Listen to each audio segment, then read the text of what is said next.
నమస్తే, welcome to స్వతంత్ర news. నేను ప్రియా శర్మ. బులెటిన్లో ముందుగా హెడ్లైన్స్ చూద్దాం.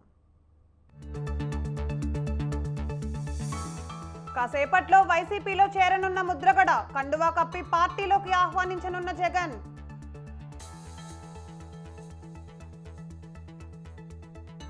ఏపీ టీడీపీలో చల్లారని టికెట్ వార్, పలు నియోజకవర్గాల్లో తెలుగు తమ్ముళ్ల ఆందోళనలు.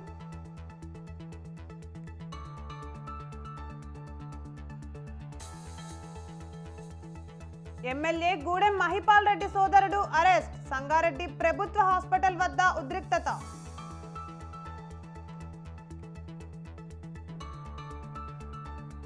సుప్రీంకోర్టులో కవిత పిటిషన్పై విచారణ, లిక్కర్ కేసులో ఈడీ సమన్లను సవాల్ చేసిన కవిత.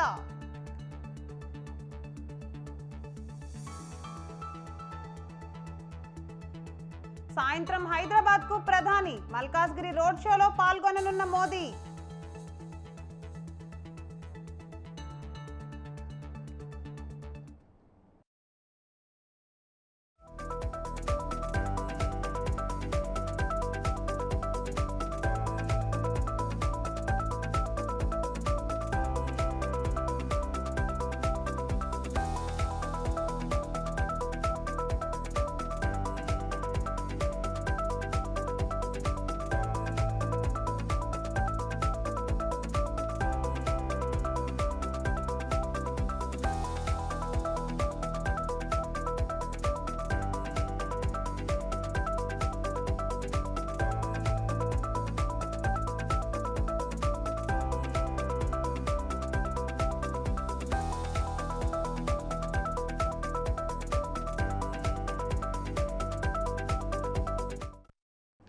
రైట్, బ్రేకింగ్ న్యూస్ చూస్తున్నాం. కొత్త ఎన్నికల కమిషనర్లుగా జ్ఞానేష్ కుమార్, సుఖ్బీర్ సంధు పదవి బాధ్యతలు చేపట్టారు.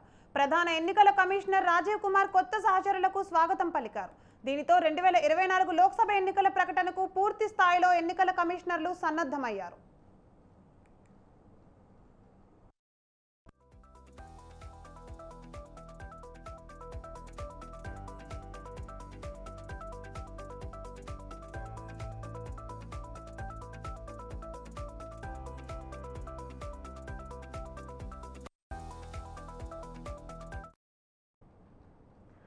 జమ్మూ కాశ్మీర్లో ఎన్నికల సన్నాహాలపై ఎన్నికల కమిషన్ పర్యటన పూర్తవడంతో కేంద్ర ఎన్నికల కమిషన్ ఏ క్షణంలోనైనా 2024 లోక్సభ ఎన్నిక షెడ్యూల్ ప్రకటించే అవకాశం ఉంది.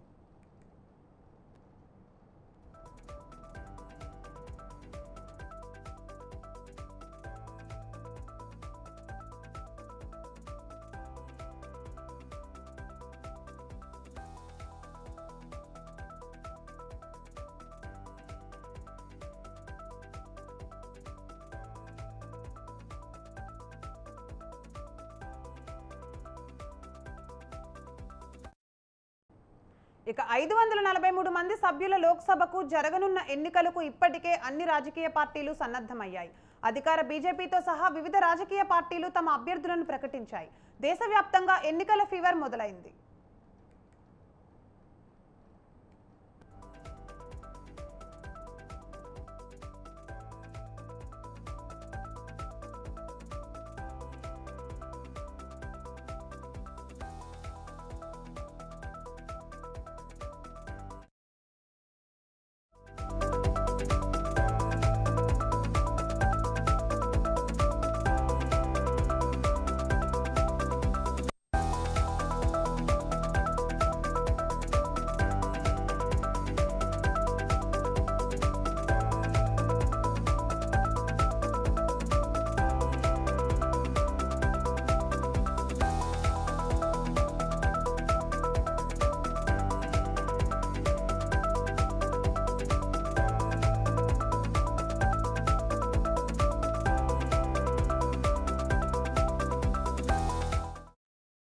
రైట్, బ్రేకింగ్ న్యూస్ చూస్తున్నాం. కాపు రిజర్వేషన్ ఉద్యమ నేత ముద్రగడ పద్మనాభం వైసీపీలో చేరుతున్నారు.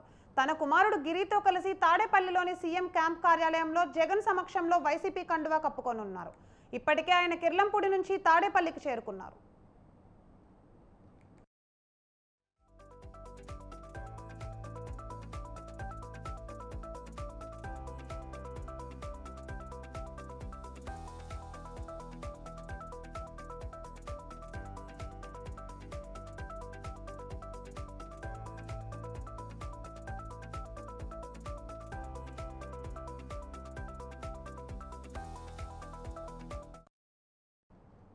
ఇక పిఠాపురంలో పవన్ కళ్యాణ్ కి పోటీగా కాపు ఉద్యమ నేత ముద్రగడను రంగంలో దింపాలని వైసీపీ యోచిస్తున్నట్లు తెలుస్తోంది. పిఠాపురం వైసీపీ అభ్యర్థిగా ముద్రగడను సీఎం జగన్ ప్రకటించే అవకాశం ఉంది.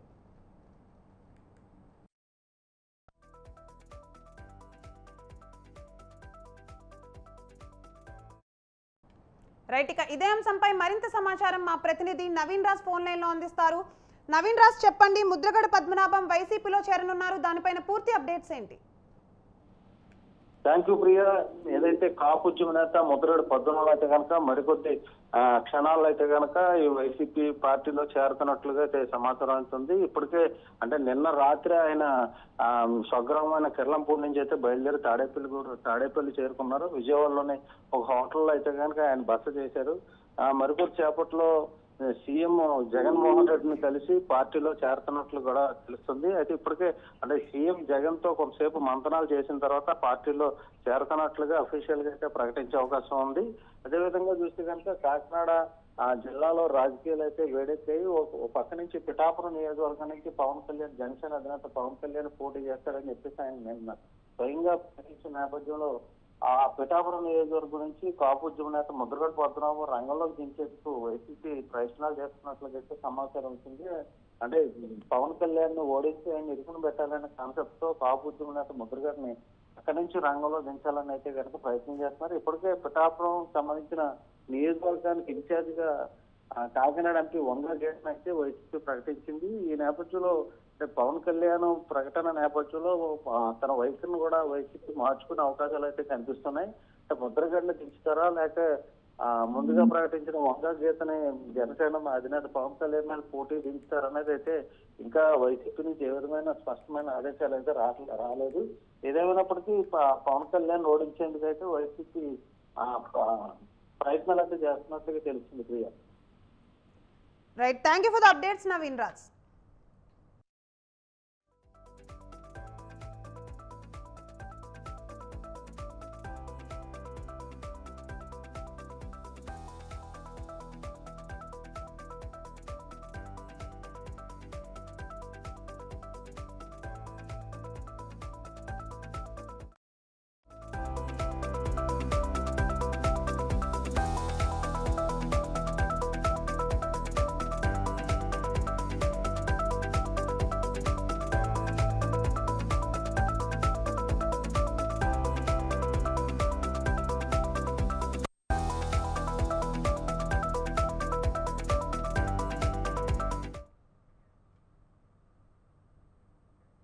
టీడీపీ మూడో జాబితాపై పార్టీ అధినేత చంద్రబాబు కసరత్తు చేస్తున్నారు. ఇవాళ 7 లేదా 8 స్థానాల అభ్యర్థులను ప్రకటించే అవకాశం ఉంది. ఇప్పటికే 2 జాబితాలను టీడీపీ ప్రకటించింది. 94 మంది అభ్యర్థులతో తొలి జాబితాను ప్రకటించిన చంద్రబాబు 34 మంది అభ్యర్థులతో రెండో జాబితాను ప్రకటించారు. రాష్ట్రంలో 175 సీట్లు ఉండగా పొత్తులో భాగంగా టీడీపీకి 144 స్థానాల్లో పోటీ చేస్తోంది. బీజేపీకి 10, జనసేనకు 21 సీట్లు కేటాయించారు. 2 జాబితాలు కలిపి ఇప్పటి వరకు మొత్తం 128 మంది ఎమ్మెల్యే అభ్యర్థులను చంద్రబాబు ప్రకటించారు. మరో 16 స్థానాల్లో అభ్యర్థులను ప్రకటించాల్సి ఉంది. ఇప్పుడు మూడో జాబితాపై కసరత్తు చేస్తున్నారు. దీనితో టీడీపీ శ్రేణుల్లో ఉత్కంఠ నెలకొంది.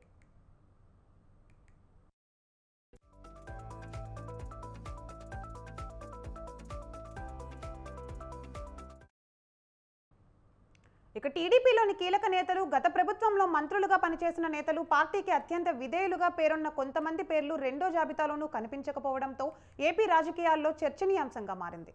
టీడీపీ రెండో జాబితాలోనూ అనూహ్యంగా మాజీ మంత్రి గంటా శ్రీనివాసరావు పేరు లేదు. ఈయనను చంద్రబాబు చీపురుపల్లి వెళ్లమంటే ఈయన మాత్రం విశాఖ వదిలి వెళ్లనని పట్టుబట్టి కూర్చున్నారని తెలుస్తోంది. దీంతో రెండో జాబితాలోనూ పేరు లేకపోవడంతో గంటా నెక్స్ట్ స్టెప్ ఏమిటి అనేది ఆసక్తిగా మారింది. ఇదే సమయంలో మరో సీనియర్ నేత బండారు సత్యనారాయణమూర్తి పేరు ఈ లిస్టులో కనిపించలేదు.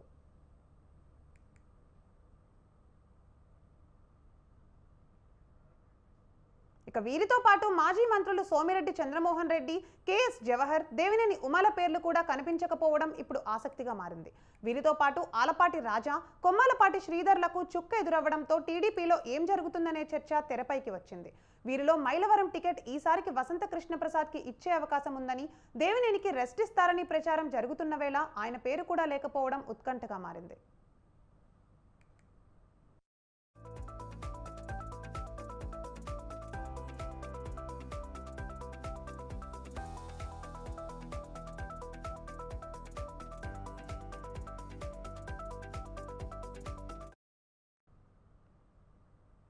ఇక గుంటూరు జిల్లా పెదకూరపాడు నుంచి 3 సార్లు పోటీ చేసి 2 సార్లు గెలిచిన కొమ్మలపాటి శ్రీధర్ పేరు ఈ దఫా కూడా వినిపించలేదు.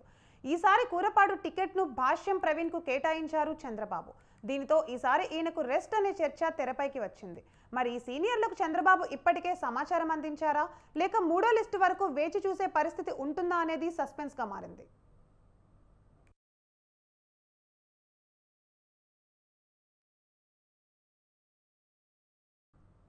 మాజీ డీఎస్పీ ప్రణీత్ ఫోన్ ట్యాపింగ్ వ్యవహారం పొలిటికల్ ప్రకంపనలు లేపుతోంది. తెలంగాణలో మరోసారి ఫోన్ ట్యాపింగ్ వ్యవహారం సంచలనంగా మారింది. ఫోన్ ట్యాపింగ్ కేసులో పొలిటికల్ లింకుల డొంక కదులుతోంది. ఎవరి కోసం, ఎవరి ఆదేశాలతో ఫోన్ ట్యాపింగ్ ఎపిసోడ్ వచ్చింది? నిజాల నిగ్గు తేలాలంటే ప్రణీత్ను మరింత ప్రశ్నించాలి. అందుకోసం కస్టడీ పిటిషన్ దాఖలు చేశారు పోలీసులు. ఇవాళ పోలీసులు పిటిషన్పై కోర్టులో విచారణ జరగనుంది.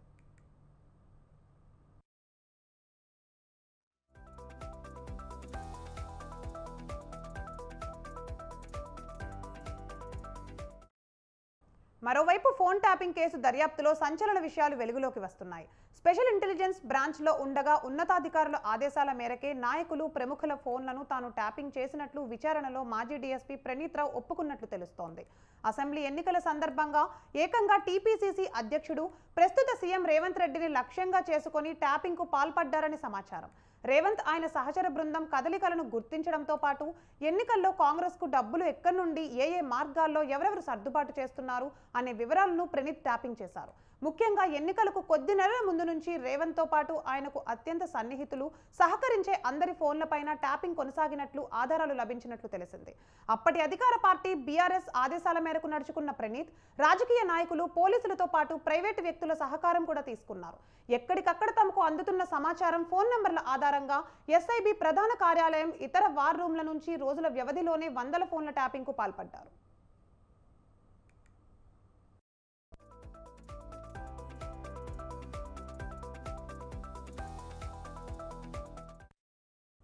ఎస్ఐబిలో హోదాను అడ్డు పెట్టుకుని నిబంధనలకు విరుద్ధంగా వ్యవహరించిన మాజీ డీఎస్పీ ప్రణీత్ రావును కస్టడీలోకి తీసుకుని విచారించాలని పంజగుట్ట పోలీసులు భావిస్తున్నారు. ఈ మేరకు నాంపల్లి కోర్టులో పిటిషన్ కూడా దాఖలు చేశారు. ఫోన్ ట్యాపింగ్ వ్యవహారం, ఆధారాల ధ్వంసం కేసులో ఇప్పటికే ప్రణీత్ను అరెస్ట్ చేశారు. ప్రస్తుతం ఆయన రిమాండ్ ఖైదీగా చెంచల్గూడ జైల్లో ఉన్నారు. కస్టడీకి తీసుకుని విచారిస్తే మరిన్ని విషయాలు వెలుగులోకి వస్తాయని పోలీసులు భావిస్తున్నారు. అరెస్ట్ చేసిన సమయంలో హార్డ్ డిస్కులు, పలు డాక్యుమెంట్లను ధ్వంసం చేసినట్లు ప్రణీత్ అంగీకరించారు. ఈ కేసులో ఇతరుల పాత్రపైన ఆరా తీయనున్నారు. 7 రోజుల కస్టడీ కోరుతూ కోర్టులో పిటిషన్ దాఖలు చేశారు. ప్రణీత్ను విచారించి ఆధారాలు, సమాచారం రాబట్టేందుకు కస్టడీకి ఇవ్వాలని కోరుతూ గురువారం నాంపల్లి కోర్టులో పోలీసులు పిటిషన్ దాఖలు చేశారు. దీనిపై కౌంటర్ దాఖలు చేయాలని ప్రణీత్ న్యాయవాదులకు జడ్జి సూచించారు. ఇవాళ వాదనలు జరిగే అవకాశం ఉంది.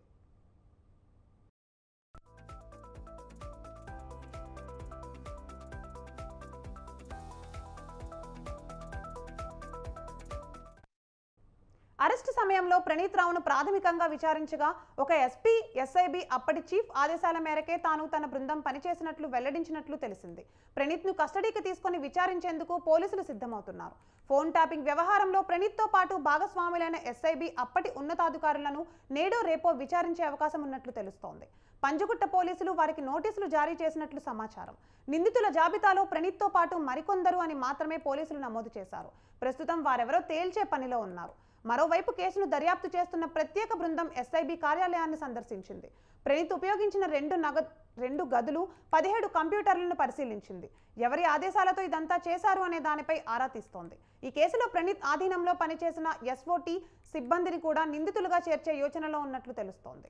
ప్రణీత్ ఫోన్ డేటా విశ్లేషించి ఏ నెంబర్లతో ఎంతమందితో టచ్లో ఉన్నారో తెలుసుకున్నారు.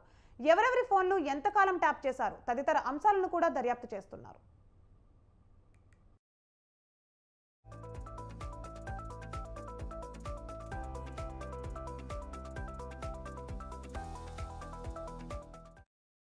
గత ప్రభుత్వ హయాంలో బీఆర్ఎస్ ఆదేశాల మేరకు నడుచుకున్న ప్రణీత్, రాజకీయ నాయకులు, పోలీసులతో పాటు ప్రైవేటు వ్యక్తుల సహకారం కూడా తీసుకున్నారు.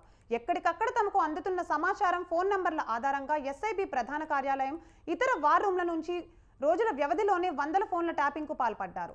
హార్డ్ డిస్కుల ధ్వంసం, కీలక పత్రాల దహనం కేసు దర్యాప్తులో భాగంగా ప్రణీత్ ఫోన్లోని వాట్సాప్ చాటింగ్లను దర్యాప్తు అధికారులు పరిశీలించగా బీఆర్ఎస్ నేతలతో పాటు ప్రైవేట్ వ్యక్తుల నుంచి వచ్చిన సందేశాలను పరిశీలించారు.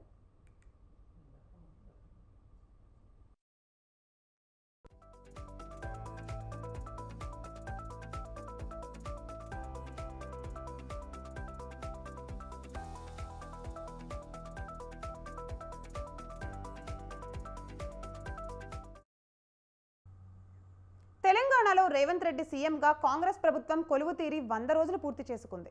అసెంబ్లీ ఎన్నికల్లో అందరి అంచనాలు తలకిందులు చేస్తూ అధికారంలోకి వచ్చిన కాంగ్రెస్ ప్రభుత్వం పరిపాలనలో సైతం అదే దూకుడు కొనసాగిస్తోంది రేవంత్ సర్కార్. రూలింగ్లో సెంచరీ కొట్టిన రేవంత్ తనదైన మార్క్తో ముందుకు సాగుతున్నారు. పరిపాలనలో పట్టు పెంచుకుంటూ మరోవైపు ఎన్నికల్లో ఇచ్చిన వాగ్దానాలను ఒక్కొక్కటిగా అమలు చేస్తూ ఇంకోవైపు రాష్ట్ర ఆర్థిక పరిస్థితిని చక్కదిద్దుకుంటూ అభివృద్ధి దిశగా పాలనలో పరుగు పెట్టిస్తున్నారు.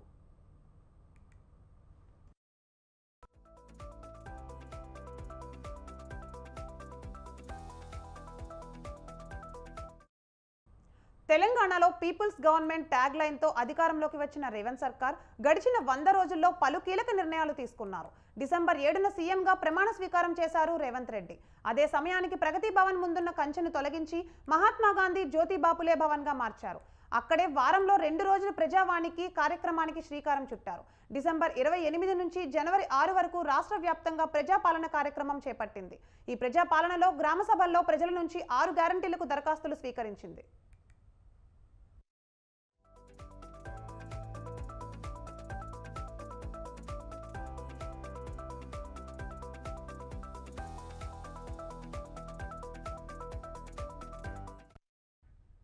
ఇక అధికారం చేపట్టిన 48 గంటల్లోనే మహాలక్ష్మి పథకంలో భాగంగా ఆర్టీసీ బస్సుల్లో మహిళలకు ఉచిత ప్రయాణం, ఆరోగ్యశ్రీ 10 లక్షల పథకాలకు శ్రీకారం చుట్టింది తెలంగాణ సర్కార్. వీటితో పాటు 6 గ్యారంటీల్లో భాగమైన గృహజ్యోతి కింద 200 యూనిట్లు కరెంట్ ఫ్రీ, 500కే గ్యాస్ సిలిండర్, ఇందిరమ్మ ఇండ్ల పథకాలను కూడా ప్రారంభించింది. ఇప్పటి వరకు ఫ్రీ బస్ ప్రయాణంలో 23 కోట్ల మంది మహిళలు ఈ పథకాన్ని వినియోగించుకున్నారు. ఖమ్మం, మనుగూరు వేదికగా ఇందిరమ్మ ఇండ్ల పథకాన్ని ప్రారంభించారు సీఎం రేవంత్. ఈ పథకం కింద 22,500 కోట్లతో రాష్ట్ర వ్యాప్తంగా 4,05,000 ఇండ్ల నిర్మాణాన్ని లక్ష్యంగా పెట్టుకుంది. ప్రతి నియోజకవర్గానికి 3,500 ఇందిరమ్మ ఇళ్లను మంజూరు చేసింది.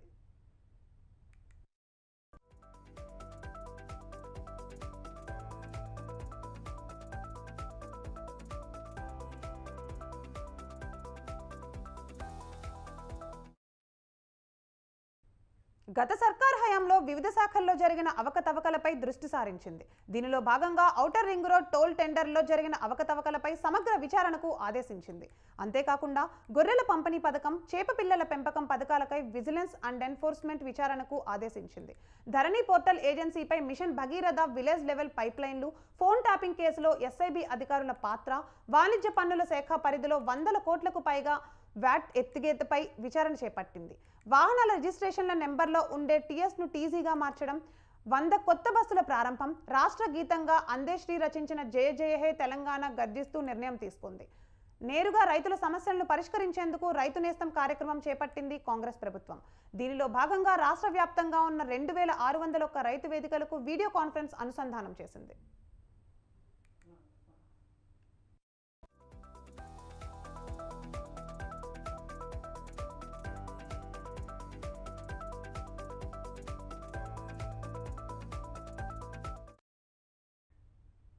ఇక ఇవి bulletin updates. For more updates keep watching స్వతంత్ర న్యూస్.